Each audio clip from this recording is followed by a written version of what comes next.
Well, the coalition has found itself an opening this morning over the Prime Minister's handling of the truth after the Prime Minister denied modelling was done over potential negative gearing changes in that debate last night.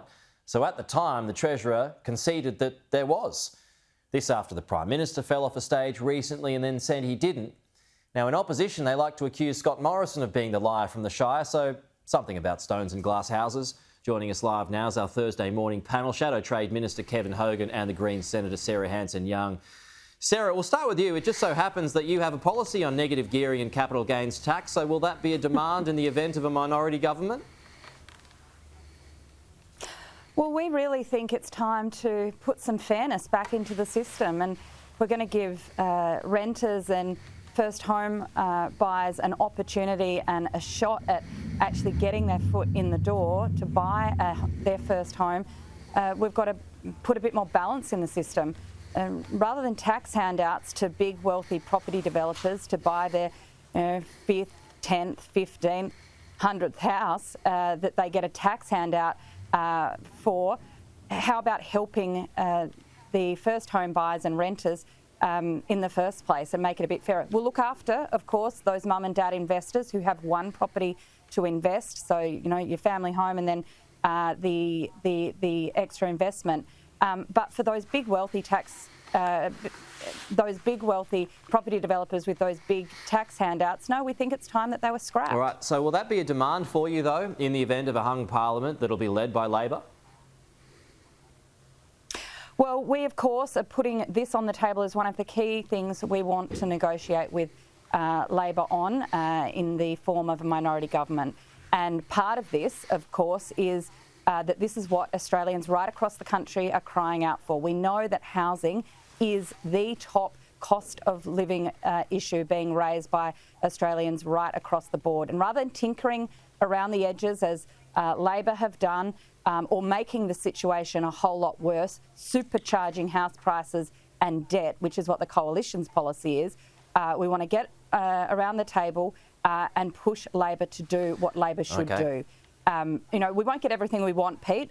Let's be honest about that. But the first step in all of this is for people to vote for the change they want. And they're sick and tired of the big, wealthy property developers getting a free ride while everybody else suffers. Kevin, your response to all of that?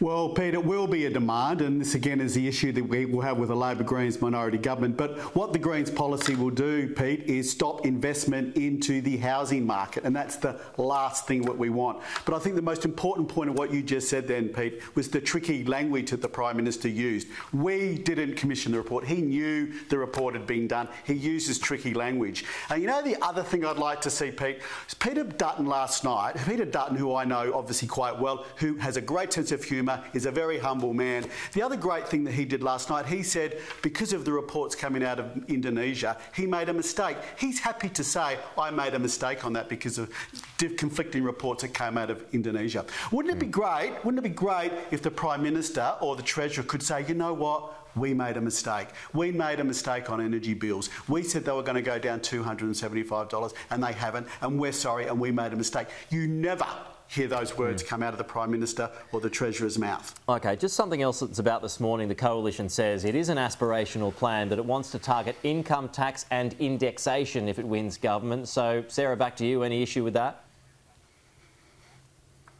Well, I mean, you just can't trust anything that Peter Dutton is saying right now, because he says it one day and the next day he either has to admit he's stuffed it up, it's a mistake, or he can't explain how it's going to be paid for.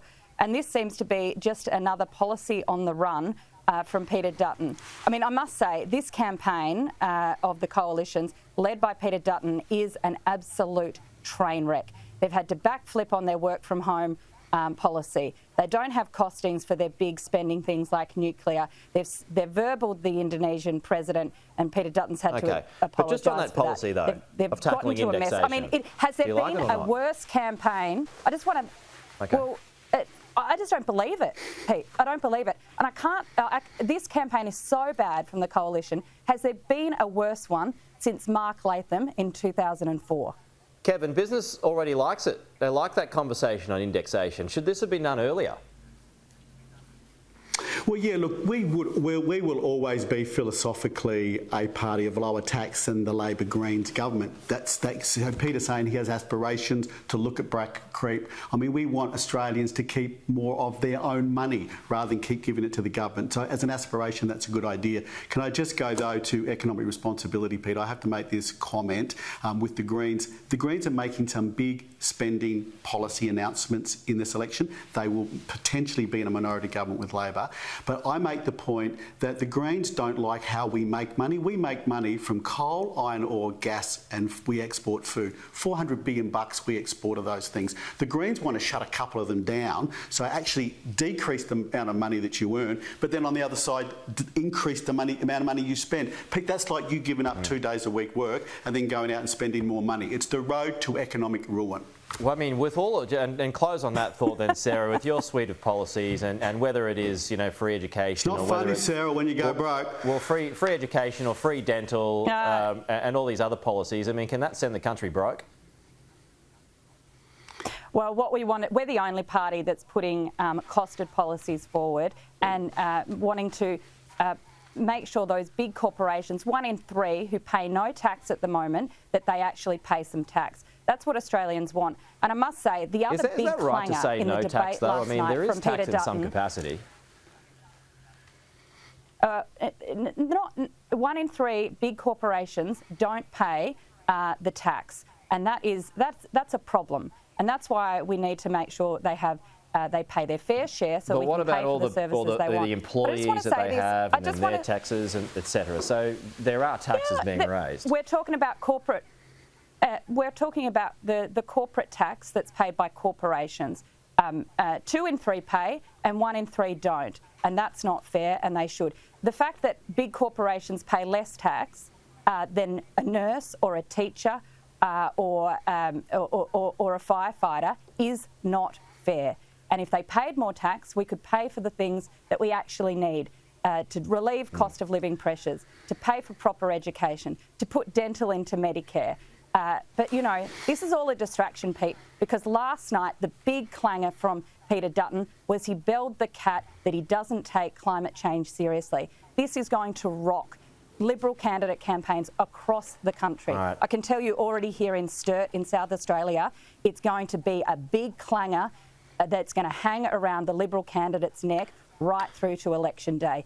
Peter Dutton doesn't take climate change seriously at a time when we are feeling already the impacts and we need better action. Just 15 seconds to respond to that point, because, I mean, Labor and the Greens will probably use that, and you just heard from Sarah there that they will use that. Kevin, are you worried about that? Just in 15 seconds, then I've got to go.